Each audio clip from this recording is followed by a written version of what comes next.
মাননীয় অধ্যক্ষ মহোদয়, সন্মানীয় চৰকাৰী পক্ষৰ সদস্য এগৰাকীয়ে কৈ থৈ গ'ল ভাৰতবৰ্ষৰ সংবিধানৰ 14 নম্বৰ অনুষ্ঠানে হেনো তেওঁ বাক স্বাধীনতা প্ৰদান কৰিছে, কিন্তু তেওঁলোকৰ জ্ঞানতে জনাই থব বিচাৰিছোঁ ভাৰতবৰ্ষৰ সংবিধানৰ 14 নম্বৰ অনুষ্ঠানে কেতিয়াও বাক স্বাধীনতা প্ৰদান কৰা নাই। ভাৰতবৰ্ষৰ সংবিধানৰ 19 নম্বৰ অনুষ্ঠানৰ 2 নম্বৰ অধ্যায়তহে বাক স্বাধীনতা প্ৰদান কৰা হৈছে। আৰু ভাৰতীয় সংবিধানৰ সেই মৌলিক অধিকাৰৰ কথা নজনা সন্মানীয় চৰকাৰী পক্ষৰ সদস্যসকলে কিমান দূৰ লাভ পাইছে নাজানো, আমি কিন্তু অত্যন্ত লাভ পাইছোঁ। সেয়ে তেওঁলোকৰ সুচিন্তা আৰু সুমতি কামনা কৰি 1 ছেকেণ্ডৰ মৌন প্ৰাৰ্থনা কৰিছোঁ। ওম শান্তি।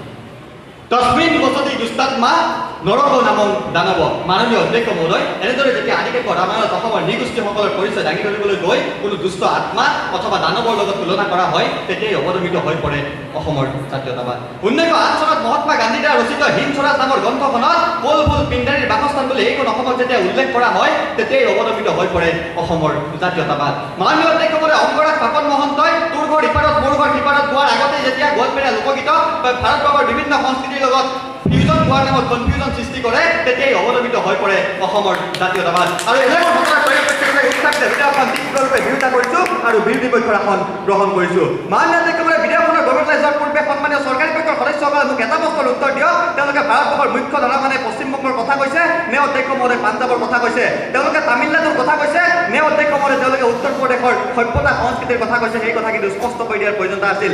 স্পষ্ট কৰি দিয়াৰ প্ৰয়োজনীয়তা আছিল অধ্যক্ষ মহোদয়, সংকটীকৰণ সেয়া অৰ্থনৈতিক দিশত হ'ব নে সামাজিক দিশত হ'ব নে ভাষাগত দিশত হ'ব, সেই কথা কিন্তু বিধেয়কখনত স্পষ্ট ৰূপত উল্লেখ কৰাৰ প্ৰয়োজনীয়তা আছিল।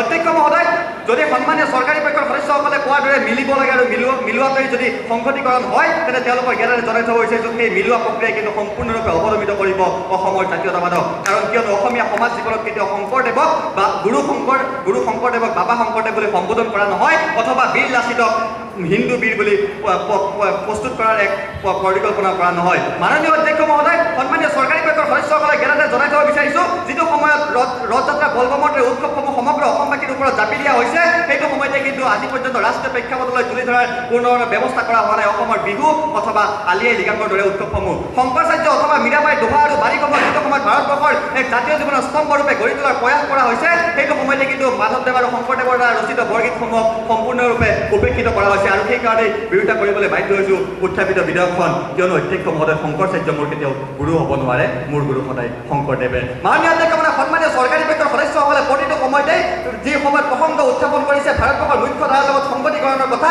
সেইটো সময়তে কিন্তু ভাৰতবৰ্ষৰ মুখ্য ধাৰাৰ লোকসকলে নাজানে আজি পৰ্যন্ত অসমৰ ইতিহাস, নাজানে ভৌগোলিক অৱস্থান অথবা সাহিত্য সংস্কৃতি অথবা ভাষাৰ কথা।